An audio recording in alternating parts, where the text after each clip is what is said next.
Infinite geometric series. So an infinite geometric series is when you're finding the sum when the series continues endlessly, so forever.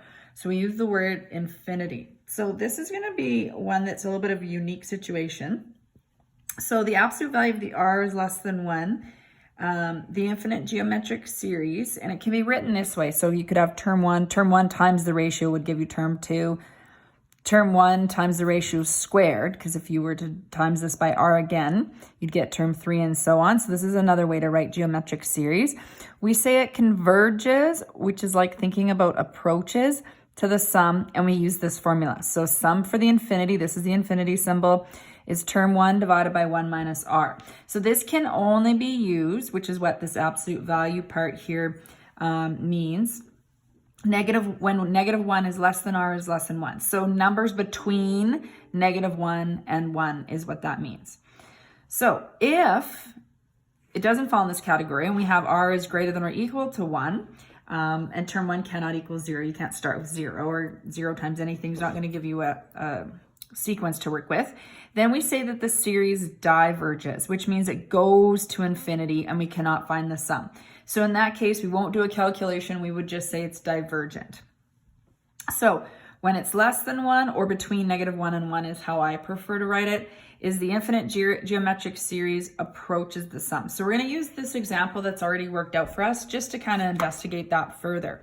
So if we have this series right here, 1/2 plus 1/4 plus 1/8 and so on, the r value is 1/2. So 1/2 times 1/2 gave me 1/4. So the r value is 1/2. So it is less than 1, yet still greater than negative 1. So in other words, if it's a positive number or a negative number, it's fine to use this. So the sums have been calculated. So if you were to add just the first term, it'd be 1/2. If you were to add the first two terms together, 1/2 plus 1/4 is 3/4. If you were to add the first three terms, you'd get 7/8. If you were to add the first four terms, you get 15 over 16.